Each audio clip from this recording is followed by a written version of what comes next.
Bonjour à toutes et tous, bienvenue dans cette nouvelle vidéo qui aujourd'hui va être un petit peu différente des autres vidéos en ce sens où je ne vais pas vraiment vous guider à travers une méditation ou un exercice de respiration ou même une pratique d'asana à proprement parler. Vous remarquez déjà que la configuration est complètement différente des autres fois. Je me suis installée confortablement sur le canapé avec mes coussins préférés, ma tasse de thé. Je me suis dit, j'avais pas du tout prévu ça aujourd'hui, j'avais prévu quelque chose de totalement différent. Et puis en fait, je me suis dit que j'avais envie d'ouvrir la discussion, de faire un peu comme un billet d'humeur. Je suis quelqu'un qui aime beaucoup les podcasts, qui aime beaucoup bloguer sur mes humeurs, sur mes émotions. Et je me suis dit qu'en ces temps un peu troubles, peut-être que ça vous ferait du bien d'entendre certaines choses et peut-être que ça vous inspirera à votre tour. Je l'espère en tout cas. Évidemment, avant toute chose, je vais vous proposer quand même de venir vous poser. Peut-être que vous avez eu une journée très intense, peut-être que vous avez les enfants qui courent un peu partout, vous devez les aider à faire les devoirs, peut-être que vous faites du télétravail, vous devez vous occuper de faire à manger, peut-être il y a plein de choses à faire, peut-être que vous êtes infirmier, infirmière ou médecin et que vous avez des journées très remplies et très stressantes et donc dans tous ces cas-là, peu importe le cas dans lequel vous êtes, vous allez prendre un moment pour venir vous asseoir. Comme moi, vous pouvez vous asseoir hyper confortablement dans un canapé moelleux ou alors vous pouvez vous asseoir au sol avec le dos droit. Vous pouvez vous asseoir sur une chaise. Et je vous invite à fermer vos yeux.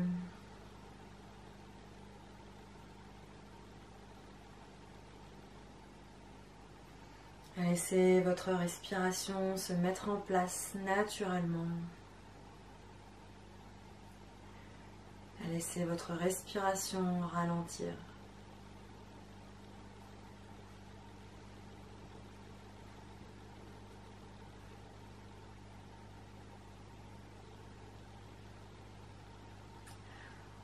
Connectez votre mental aux sensations physiques. D'abord, observez tout l'espace de votre visage. Et un peu comme si votre visage devenait une espèce de flaque de miel épais. Laissez votre visage devenir lourd et dégouliné vers le sol.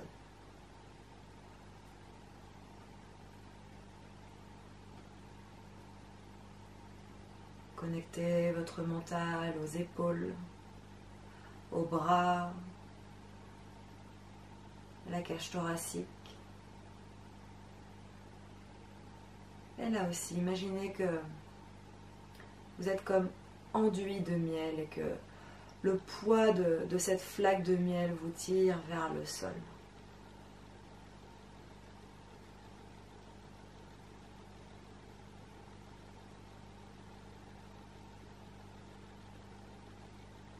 Puis connectez votre mental avec le bas du corps, la région des hanches, du bassin, les jambes. Laissez tout le bas du corps s'affaisser un peu plus dans le sol ou dans la chaise, dans le canapé.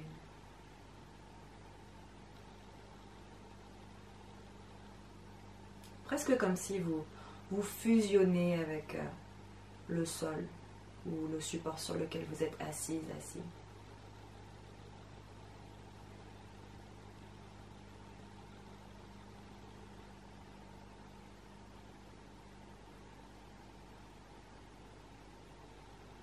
Prenez une inspiration un peu plus profonde.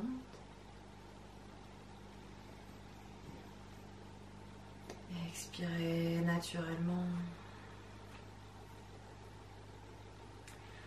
Posez la main droite sur le ventre, sur le centre de l'abdomen et prochaine inspire, respirez par le ventre.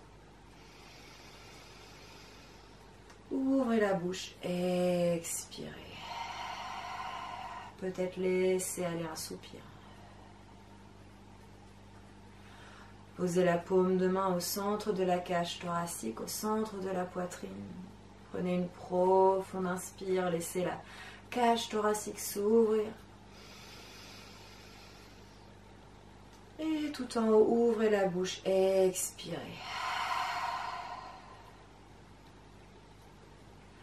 Ramenez le bout des doigts sur chaque épaule. Prochaine inspire, laissez les épaules se soulever légèrement. Puis ouvrez la bouche et expirez. Laissez vos mains retomber là où elles ont envie de retomber naturellement.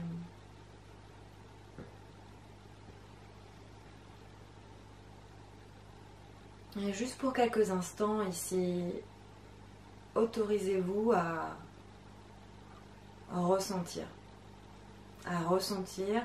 ce que vous avez à ressentir à cet instant présent.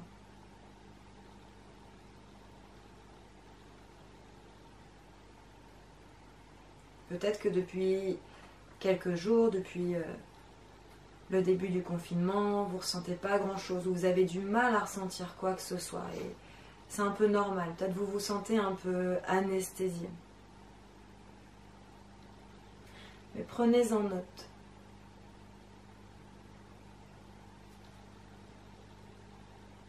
Peut-être vous vous sentez hyper troublé, hyper triste, en colère, frustré, anxieuse, anxieux. Peut-être vous êtes au contraire plutôt joyeux d'avoir du temps pour vous. Peut-être que vous êtes détendu, que vous avez fait la paix avec cette situation. Peu importe ce qui vous traverse à cet instant, donnez-vous l'autorisation de le ressentir.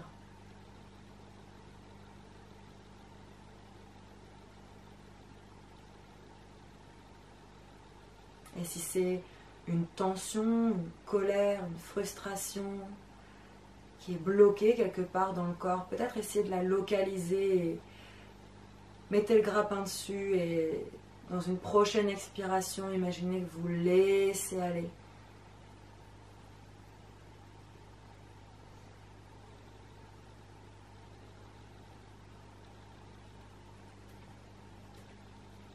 Comme si votre tête, votre front devenait très très lourd. Laissez le front s'incliner en direction du sol. Et prenez une ou deux respirations ici. Sentez ce doux étirement à l'arrière de la nuque.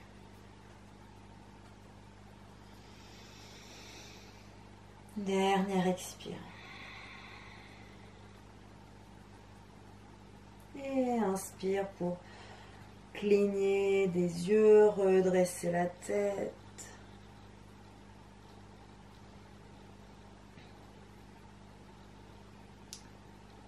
Rebonjour. Ok.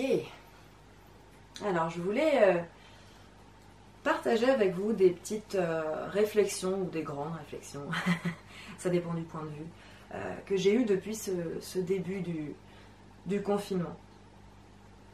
Déjà, il y a une première chose, et j'y pensais beaucoup hier soir, j'ai remarqué beaucoup de bienveillance. Que ce soit dans des personnes proches de moi, ou quand je vois sur les réseaux sociaux, ou des messages que m'envoient mes amis pour me dire j'ai telle personne qui m'a proposé de faire les courses, ou tiens j'ai prévu de faire ça pour rendre le quotidien de cette personne plus facile. On voit des personnes qui organisent pour les personnes âgées des tours dans les supermarchés pour leur faire les courses. Et ça, je trouve ça hyper inspirant. Et plutôt que d'essayer de m'en tenir aux choses très négatives qui sont là, hein, qui sont bien présentes, qui existent, bah, j'essaye plutôt de me raccrocher à ces choses-là et de voir le positif, le beau dans tout ce qui est en train de se passer. Et je remarque vraiment beaucoup de bienveillance. Je vois l'autre soir, j'ai vraiment eu, c'était avant-hier soir, j'ai vraiment eu une journée où c'était compliqué émotionnellement. Alors je sais que comme je suis enceinte, j'ai beaucoup aussi de voilà, de changements hormonaux, et sans doute que ça joue dans ce processus, mais je sais que naturellement j'aurais ressenti un peu la même chose. Je me suis sentie hyper anxieuse, hyper triste, comme si j'avais le poids du monde sur mes épaules, et bah, j'ai osé en fait envoyer un message voilà, à ma petite communauté sur Instagram pour dire voilà, aujourd'hui ça va pas en fait. J'ai souvent l'habitude d'envoyer des messages positifs, des messages de soutien, des messages drôles, et là je me sentais pas bien et je sais pas pourquoi j'ai senti le besoin de le partager, et j'ai eu une avalanche de réponses de personnes que je connais ou d'autres personnes que je connais juste à travers les réseaux sociaux, et ça m'a vraiment vraiment mis du baume au cœur, et ça me conforte dans l'idée que quand on a un souci comme ça, on a quelque chose qui nous pèse, souvent on a envie de le garder pour nous parce qu'on n'a pas envie d'être un trouble-fête, ou on n'a pas envie comment dire, de donner ce poids, de transmettre ce poids à d'autres personnes. Mais au contraire, si vous savez que vous êtes présente pour d'autres personnes, moi en tant que professeur de yoga, je sais que j'essaye d'être hyper présente pour mes élèves ou pour les personnes qui peuvent venir vers moi et qui ont souvent besoin de conseils ou qui sont souvent dans un état émotionnel un peu intense. Et je sais à quel point ça leur fait du bien, même juste de venir à un cours de yoga. Donc d'avoir une présence physique en fait, un support, un soutien. Et pourquoi ne pas l'utiliser moi-même finalement? Donc ça c'est vraiment un constat que j'ai fait, et si vous vous sentez dans cette situation-là où vous n'êtes pas bien du tout, n'hésitez pas à tendre la main. Il y aura forcément quelqu'un qui sera là pour saisir votre main, bon, avec un gant chirurgical peut-être. J'ai remarqué aussi beaucoup d'ingéniosité, beaucoup d'humour. En ce moment, c'est un peu le festival du mime, du mème, je sais pas trop comment on dit en français, le plus drôle sur Facebook, sur Instagram. Et voilà, je trouve ça très chouette d'amener une bonne pointe d'humour dans cette situation, puisque de toute façon on n'a pas le choix, on est dans cette situation, et autant garder de l'humour. Je voulais aussi vous parler justement de l'évolution de notre état émotionnel pendant le confinement. Je me souviens au tout début du confinement, quand même c'était pas encore officiel, j'étais partie goûter avec deux copines, et on commençait à se dire c'est sûr il va y avoir un confinement qui va être ordonné, c'est quasi sûr. Et en sortant de ce goûter, je discutais avec ma copine sur le trottoir, et on se disait mais en fait ce serait bien qu'il y ait un confinement, comme ça nous donnerait du temps, on aurait le temps de se reposer. Enfin, je crois qu'on était toutes les deux à un stade où on avait beaucoup de fatigue, besoin de se poser, et on s'est dit ça. Et 2 jours plus tard, le confinement du coup était annoncé par Emmanuel Macron. Et en fait au début je l'ai vraiment pris comme ça. Évidemment c'était un peu effrayant, mais c'était complètement irréel et très lointain comme idée. Donc je me suis dit ben en fait c'est cool, ça va nous faire des vacances. Et bon, une semaine après le début du confinement, voilà, les choses se sont mises en place. Évidemment on remarque qu'il y a beaucoup de morts dans le monde, il y a beaucoup de morts en Europe, beaucoup de morts en France, il y a beaucoup de stress, beaucoup de gens qui sont dans des situations pas faciles du tout.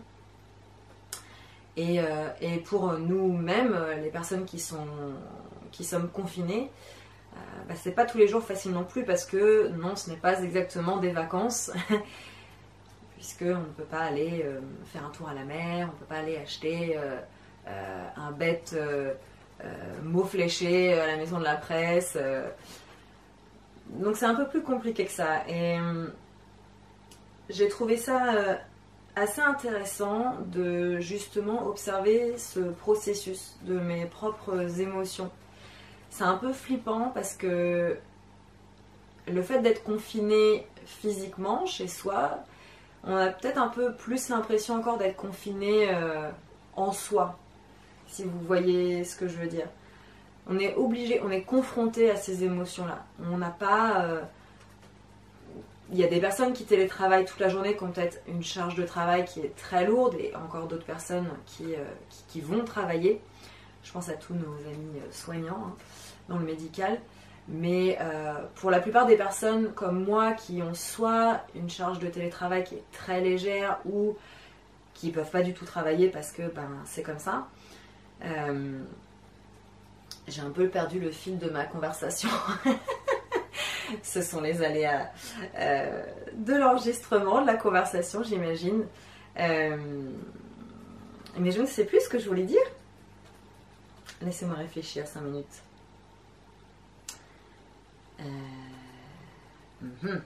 Ce sera sans doute coupé au montage. Qu'est-ce que je voulais dire? Putain, qu'est-ce que je voulais raconter comme connerie? Oui, donc il faudra vraiment le couper au montage. Le processus... Ah oui. J'ai retrouvé le fil de mes pensées.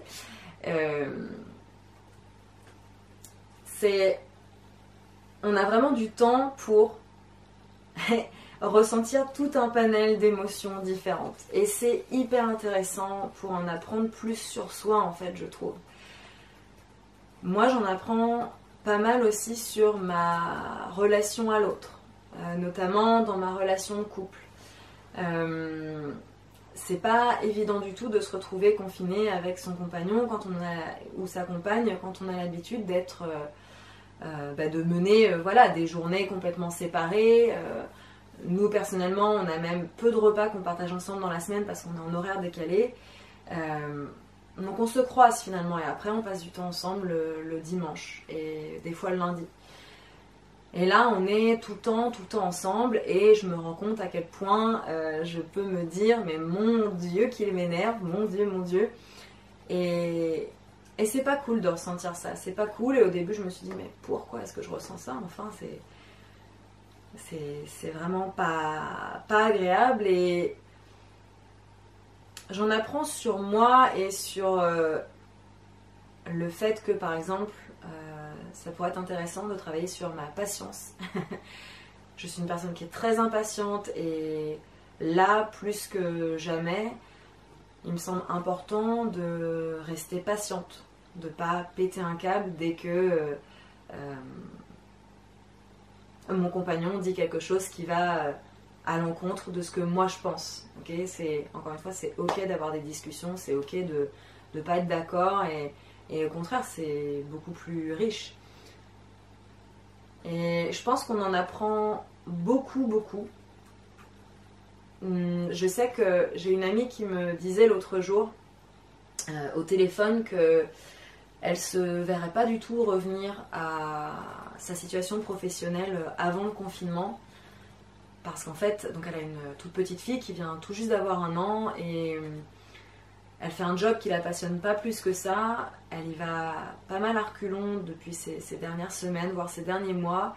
Et là, elle a vraiment eu le temps de passer du temps avec son compagnon, avec sa fille, de se poser de grandes questions sur elle-même, sur ce dont elle avait vraiment envie, au niveau professionnel, au niveau personnel. Et elle me dit qu'elle sait déjà que la prochaine étape pour elle, ce sera de changer en fait de voie professionnelle. Et c'est pas la première personne qui me dit ça. Je pense aussi à une autre personne qui m'a dit la même chose. Je pense aussi à une autre personne qui m'est proche, qui commence à mettre en place des choses dans sa vie professionnelle, qui commence à prendre un autre virage. Quand je prends ma situation personnelle, il y a aussi beaucoup de choses qui se mettent en place. Pour l'instant, c'est vraiment juste dans ma tête. J'ai plein d'idées, j'arrive pas encore à les poser sur papier, mais voilà, c'est hyper intéressant et peut-être vous pouvez voir ça aussi comme une parenthèse. On n'a pas toutes les distractions qu'on a d'habitude. On peut ne pas se plonger complètement, se se laisser immerger par le travail ou par plein d'autres choses, par toutes nos to-do list, et ça nous laisse plus de temps. Alors peut-être essayons d'utiliser ce temps-là à bon escient, si je puis dire. La dernière partie de ce petit billet d'humeur, ce serait mes conseils, en fait. Si vous avez un peu de mal à vivre cette période de confinement. Alors évidemment, ce sont des conseils qui sont tout à fait personnels, peut-être que ça ne marchera pas pour vous, mais je me dis que peut-être ça peut vous être bénéfique si vous avez justement besoin de conseils. Le premier conseil que je vous donnerais, c'est d'essayer de structurer vos journées. C'est hyper facile quand on n'a plus vraiment de repères, qu'on n'est pas obligé de se lever à telle heure pour aller au boulot, qu'on n'a pas un rendez-vous à telle heure, un cours à telle heure. C'est hyper facile de se dire, je fais tous les matins grasse mat jusqu'à 11h30, je mange n'importe quoi, à n'importe quelle heure de la journée, puis je me couche à 3h du mat parce que je vais me mater je vais me faire un marathon Netflix. C'est hyper facile de se dire ça. Les gars, ça fait 1 semaine et demie qu'on est en confinement et aujourd'hui Édouard Philippe a annoncé qu'on était en confinement jusqu'au 15 avril. Imaginez avoir un rythme comme ça jusqu'au 15 avril, je pense qu'on va vraiment sortir du confinement en étant des zombies si on fait ce genre de choses. Aucun jugement là-dessus, on peut se faire une grasse mat de temps en temps, se faire un marathon Netflix, je suis pas la dernière à aimer regarder des séries en boucle. Mais je trouve que ce qui marche bien, c'est de structurer ses journées, de pas forcément se mettre un réveil, mais si vous vous couchez pas à 3h du mat de toute façon, vous vous réveillerez naturellement. Avec les rayons du soleil si vous n'avez pas de volet. Je sais que moi en ce moment, naturellement, je me réveille maximum, il est 7h du mat. Et je me couche j'éteins jamais la lumière après minuit. Je suis plutôt autour de 11h, 11h30 en ce moment. Essayez de faire des vrais repas, toujours le petit-déj, le déj, le dîner. Essayez de faire des vrais repas et pas uniquement des grignotages, des snacks ou des choses qui sont pas très saines. Essayez de garder un mode de vie qui est assez sain et qui va justement vous booster, vous nourrir physiquement et émotionnellement. C'est tout à fait ok de s'acheter des sneakers glacés pour en manger le soir.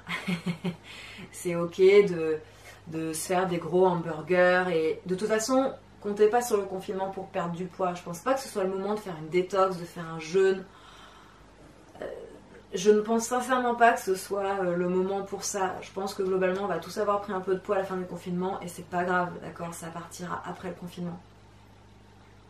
Mais essayez de faire des vrais repas, de cuisiner. Cuisiner avec les personnes avec qui vous êtes confinés.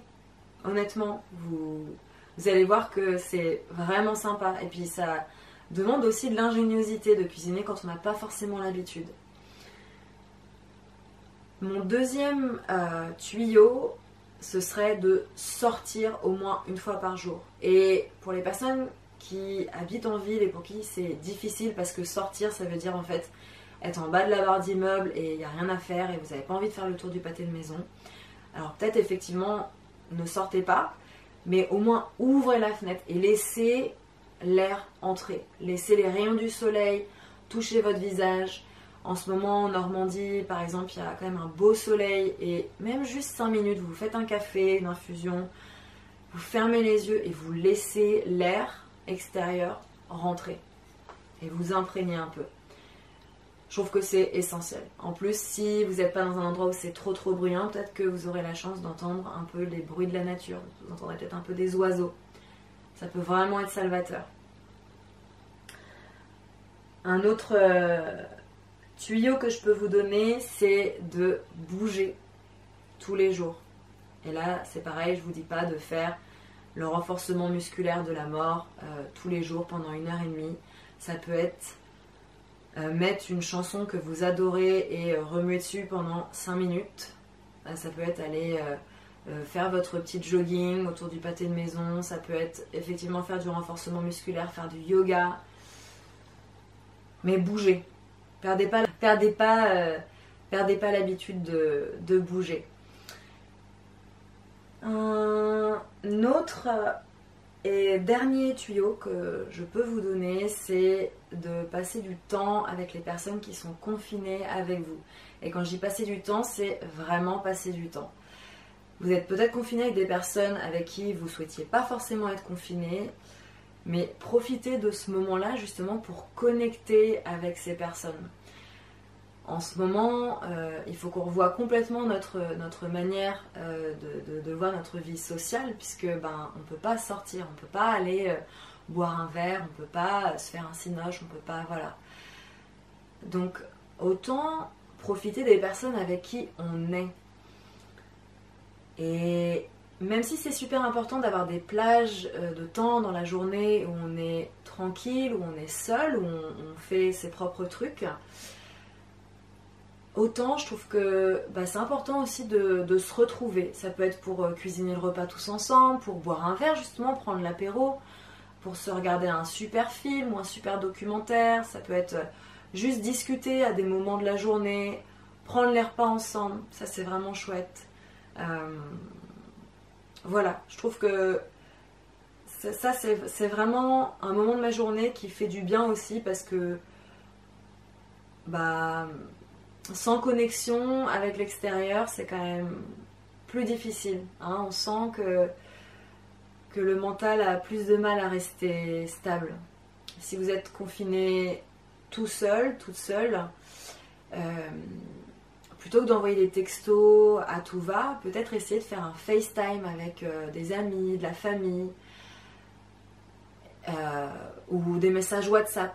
En tout cas, une image où vous pouvez voir les yeux de votre interlocuteur, de votre interlocutrice, vous pouvez voir son visage, ses expressions.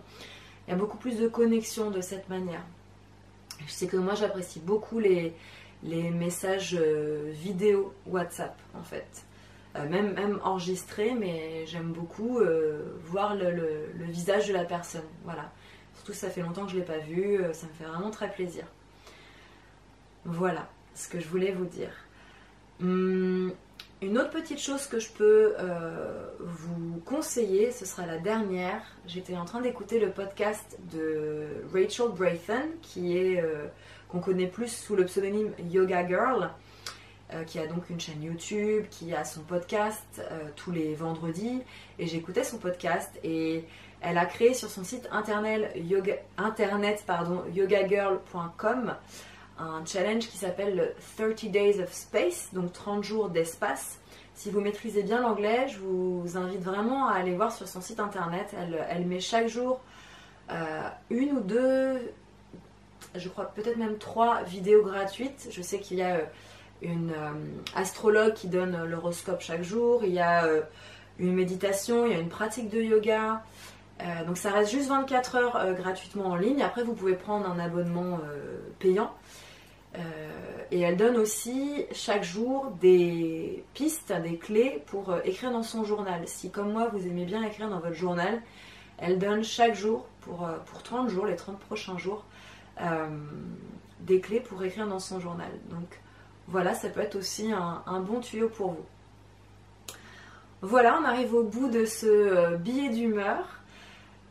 Alors j'étais pas forcément hyper à l'aise de faire ça parce que c'est pas du tout mon habitude, mais j'espère que ça vous aura plu et que peut-être ça vous aura donné des idées. N'hésitez pas à partager en tout cas dans la barre d'infos en dessous vos commentaires, vos impressions. Qu'est-ce que vous faites vous pendant ce confinement? Est-ce que vous vous êtes découvert des nouvelles passions? Est-ce que vous avez envie de tuer votre compagnon, votre compagne? Toute blague à part, non vraiment, n'hésitez pas à partager vos sensations du moment et vos suggestions qu'on peut partager avec notre petite communauté. Sur ce, je m'en vais terminer cette délicieuse infusion au cassis que j'ai reçue aujourd'hui. Et on se retrouve lundi prochain, lundi matin, pour une pratique de Hatha Yoga d'1h15.